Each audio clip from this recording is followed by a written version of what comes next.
Assalamualaikum warahmatullahi wabarakatuh. Jumpa kembali dengan Edukasi Official, channel pendidikan. Semoga Bapak Ibu dalam keadaan sehat walafiat. Amin ya rabbal alamin. Kali ini Edukasi akan membahas kembali yaitu soal tryout UKPPG tahun 2024, PCK dan SCT untuk piloting 1 dan piloting kedua. Dan perlu Bapak Ibu ketahui, Edukasi Official sudah seringkali membahas soal-soal yaitu UKPPG tahun 2024, baik berdasarkan modul 1, 2, dan 3, dan begitu pula berdasarkan soal-soal tryout pengalaman yang sudah kami ikuti sebelumnya.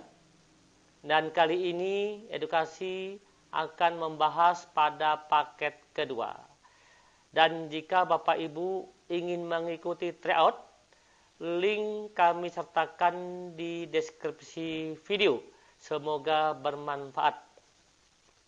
Baik, langsung saja Bapak Ibu yang baru menemukan channel ini, sekali lagi mohon dukungan dengan cara like, subscribe, dan share. Karena dukungan Bapak Ibu sangat berarti untuk perkembangan channel Edukasi Official. Lanjut saja kita ke dalam bentuk soal Bapak Ibu.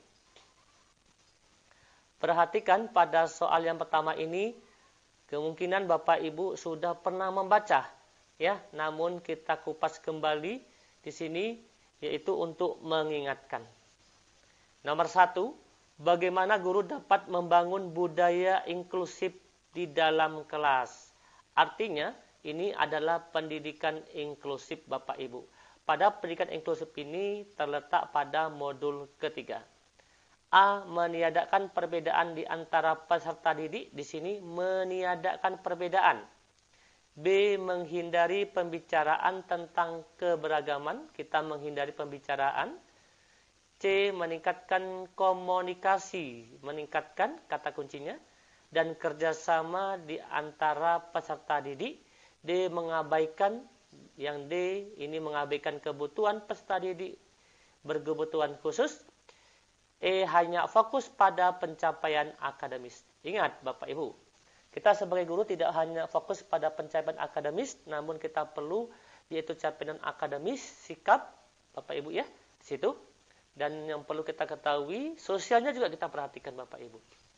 Nah, untuk soal nomor 1 ini, bagaimana guru dapat membangun budaya inklusif di dalam kelas? Maka jawaban yang lebih tepatnya, kita meningkatkan komunikasi dan kerjasama di antara peserta didik Bapak Ibu. Jawaban yang lebih tepatnya adalah yang C jawabannya. Yaitu kita meningkatkan komunikasi. Ya. Lanjut nomor 2. Dan jika Bapak Ibu ingin menjawab, ya, memiliki perbedaan jawabannya berbeda, silakan komentar di kolom komentar. Karena kita saling berkolaborasi Bapak Ibu. Nomor 2, apa yang dapat dianggap ya, apa yang dapat dianggap sebagai tantangan utama untuk menerapkan pendidikan inklusif? Apa sih tantangan utama jika kita menerapkan pendidikan inklusif di sekolah? A. Memisahkan peserta didik berkebutuhan khusus. B.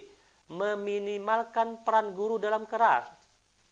C. Mengatasi hambatan dan persepsi negatif. D. Meniadakan perbedaan di antara peserta didik. E. Hanya fokus pada aspek sosial peserta didik. Nah, di sini kita tantangan yang dihadapi dalam penerapan pendidikan inklusif, jawaban yang lebih tepat adalah meniadakan perbedaan di antara peserta didik. Itu merupakan tantangan Bapak Ibu. Maka jawaban yang nomor 2 adalah yang D. Karena kita meniadakan perbedaan di antara didik itu juga termasuk salah satu tantangan untuk kita Bapak Ibu. Maka jawaban tepat adalah yang D. Lanjut nomor 3. Bagaimana sekolah dapat menciptakan lingkungan inklusif bagi semua peserta didik? Bagaimana menciptakan lingkungan inklusif? A. Memisahkan peserta didik berkebutuhan khusus ke dalam kelas khusus. B. Menolak untuk memberikan dukungan khusus. C. Mengintegrasikan semua peserta didik ke dalam kehidupan sekolah secara menyeluruh. D. Hanya menyediakan akses untuk peserta didik tertentu. E. Hanya fokus pada hasil akademis. Untuk nomor 3 ini, jawaban yang lebih tepatnya adalah mengintegrasikan semua peserta didik ke dalam kehidupan sekolah secara menyeluruh.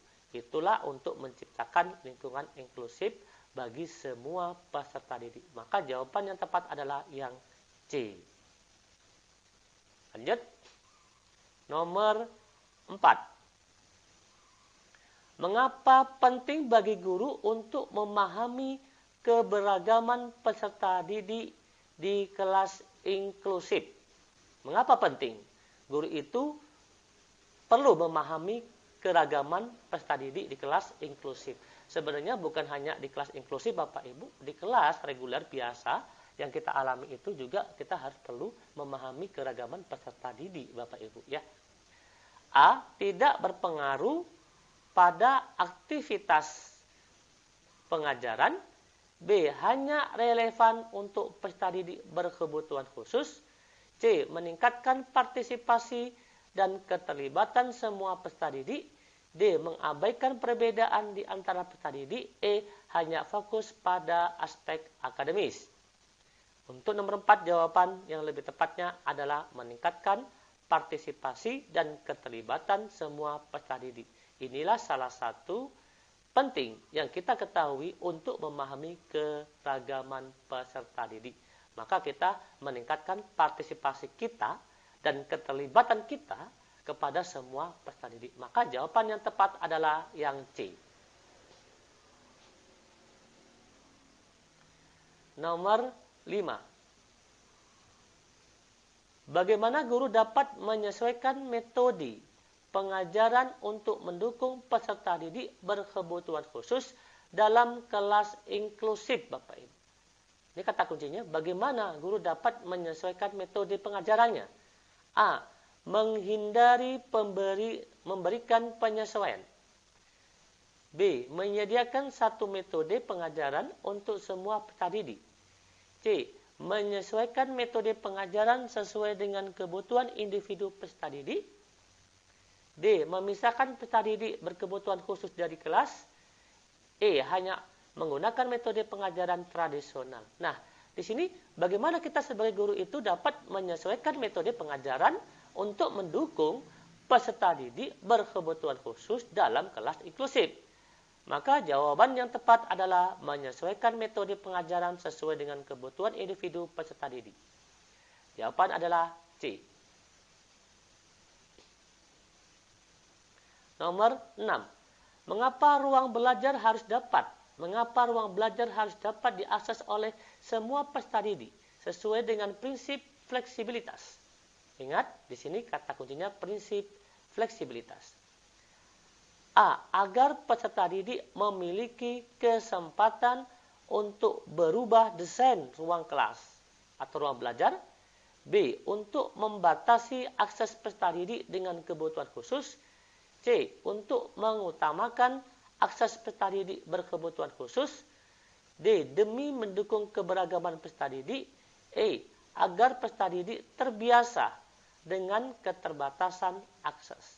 Kita lihat, mengapa ruang belajar itu harus dapat diakses oleh semua peserta didik sesuai dengan prinsip fleksibilitas. Maka jawabannya apa? Untuk apa tujuannya? Tentu untuk mendukung keragaman peserta didik. Maka jawaban tepat adalah yang D. Lanjut, nomor 7. Bagaimana Bapak Ibu guru dapat menciptakan lingkungan kelas yang mendukung keberagaman peserta didik? Bagaimana Bapak Ibu dapat menciptakan lingkungan kelas yang mendukung keberagaman peserta didik? A. Mengorientasikan peserta didik untuk memiliki minat yang sama. B. Menyadari bahwa peserta didik memiliki perbedaan masing-masing. C. Menumbuhkan kepekaan dan empati peserta didik terhadap semua. D. Menilai hasil belajar peserta didik dari capaian akademik. E. Menyediakan berbagai metode pengajaran serta kegiatan yang mendukung minat dan kebutuhan peserta didik. Nomor 7, jawaban yang tepat adalah E. kita menyediakan berbagai metode pengajaran serta kegiatan yang mendukung minat dan kebutuhan peserta didik. Nomor 8. Bagaimana guru dapat memberikan dukungan khusus bagi peserta didik dengan kebutuhan khusus? Bagaimana guru dapat memberikan dukungan khusus bagi peserta didik dengan kebutuhan khusus? A. Mengurangi tingkat kesulitan materi bagi peserta didik berkebutuhan khusus. B. Meminimalisir keterlibatan peserta didik dari kegiatan sekolah. C. Memberikan tambahan tugas untuk peserta didik berkebutuhan khusus. D. Menyediakan program pendukung dan bantuan sesuai kondisi peserta didik. E. Memberikan alternatif atau modifikasi pada soal latihan. Di sini kata kuncinya, bagaimana kita sebagai guru dapat memberi dukungan khusus bagi peserta didik dengan kebutuhan khusus? Maka jawaban yang tepat adalah kita menyediakan program pendukung dan bantuan sesuai kondisi peserta didik. Maka jawaban yang tepat adalah D. Lanjut, nomor 9. Bagaimana peran teknologi dalam menciptakan fleksibilitas dalam pembelajaran dapat mendukung peserta didik kebutuhan khusus? Bagaimana peran teknologi dalam menciptakan fleksibilitas dalam pembelajaran? A. Dengan menyediakan perangkat dan aplikasi yang mendukung akses dan partisipasi peserta didik berkebutuhan khusus. Menyediakan perangkat dan aplikasi. B. Dengan menyadari bahwa peserta didik berkebutuhan khusus sulit mengakses teknologi. C. Fokus pada penjadwalan akses terhadap teknologi. D. Mengurangi kesulitan dalam akses penggunaan teknologi asistif. E. Mengharuskan adanya perangkat asistif teknologi. Di sini, bagaimana peran teknologi dalam menciptakan fleksibilitas dalam pembelajaran yang mana dapat mendukung peserta didik dengan kebutuhan khusus? Maka jawaban yang tepat adalah A. Dengan menyediakan perangkat dan aplikasi yang mendukung akses dan partisipasi peserta didik berkebutuhan khusus. Lanjut, nomor 10. Bagaimana guru dapat menyesuaikan metode pengajaran untuk memenuhi kebutuhan peserta didik dengan keberagaman budaya? Ingat kata kuncinya, bagaimana guru dapat menyesuaikan metode pengajaran untuk memenuhi kebutuhan peserta didik dengan keberagaman budaya? A. Membatasi interaksi antar peserta didik dari berbagai latar belakang. B. Menyediakan bahan ajar yang mencerminkan satu budaya. C. Menggunakan bahan ajar yang mencerminkan berbagai budaya. D. Menghindari topik budaya dalam pengajaran. E. Mengabaikan keberagaman budaya peserta didik. Jawaban yang benar untuk nomor 10 adalah C. Menggunakan bahan ajar yang mencerminkan berbagai budaya. Lanjut, nomor 11. Apa yang dimaksud dengan keberagaman peserta didik di kelas? A. Keragaman peserta didik. B. Perbedaan karakteristik peserta didik. C. Jumlah total peserta didik. D. Lokasi sekolah. E. Jam belajar. Jawaban yang nomor 11 adalah B. Perbedaan karakteristik peserta didik. Itulah disebut dengan keberagaman peserta didik. Nomor 12. Bagaimana guru dapat mengidentifikasi keberagaman peserta didik? Kata kuncinya, mengidentifikasi. A. Dengan mengabaikan perbedaan peserta didik. B. Melalui survei sekolah. C. Dengan memahami latar belakang peserta didik. D. Dengan mengabaikan gaya belajar peserta didik. E. Melalui warna pakaian peserta didik. Jawaban untuk nomor 12 yang tepat adalah C. Memahami latar belakang peserta didik. Inilah salah satu cara untuk mengidentifikasi keberagaman. Nomor 13.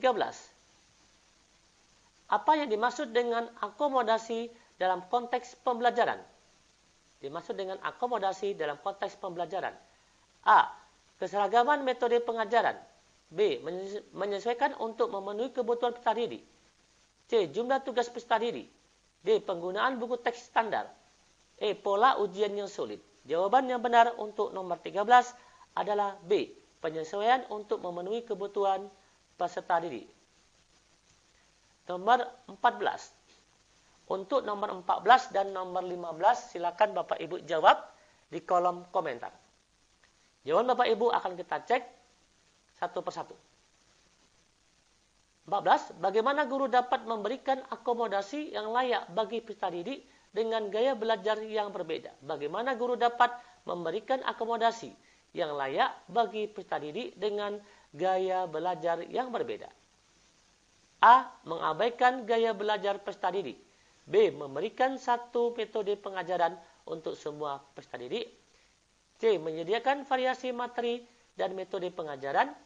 D. Menghilangkan tugas rumah. E. Memberikan tugas yang sama untuk semua peserta didik. Silakan jawab di kolom komentar.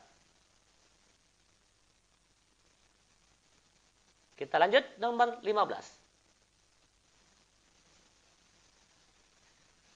Mengapa pemahaman terhadap keberagaman peserta didik penting dalam pembelajaran? A. Tidak memiliki dampak pada kinerja peserta didik. B. Meningkatkan inklusivitas dan partisipasi peserta didik. C. Hanya relevan untuk peserta didik berkebutuhan khusus. D. Membatasi pengalaman belajar peserta didik. E. Hanya perlu dipahami oleh kepala sekolah. Silakan jawab di kolom komentar. Jawaban Bapak Ibu akan kita cek satu persatu untuk mengetahui sejauh mana pemahaman modul-modul yang sudah dipelajari. Sekali lagi, jika Bapak Ibu ingin mengikuti tryout, silakan akses link tryoutnya di deskripsi video. Dan kami akan selalu memberikan tryout-tryout berikutnya. Dan tryout untuk selanjutnya kita akan membahas yaitu soal-soal pedagogik yang perlu kita ketahui bersama. Cukup sekian. Terima kasih atas kehadiran Bapak Ibu. Terima kasih atas dukungan.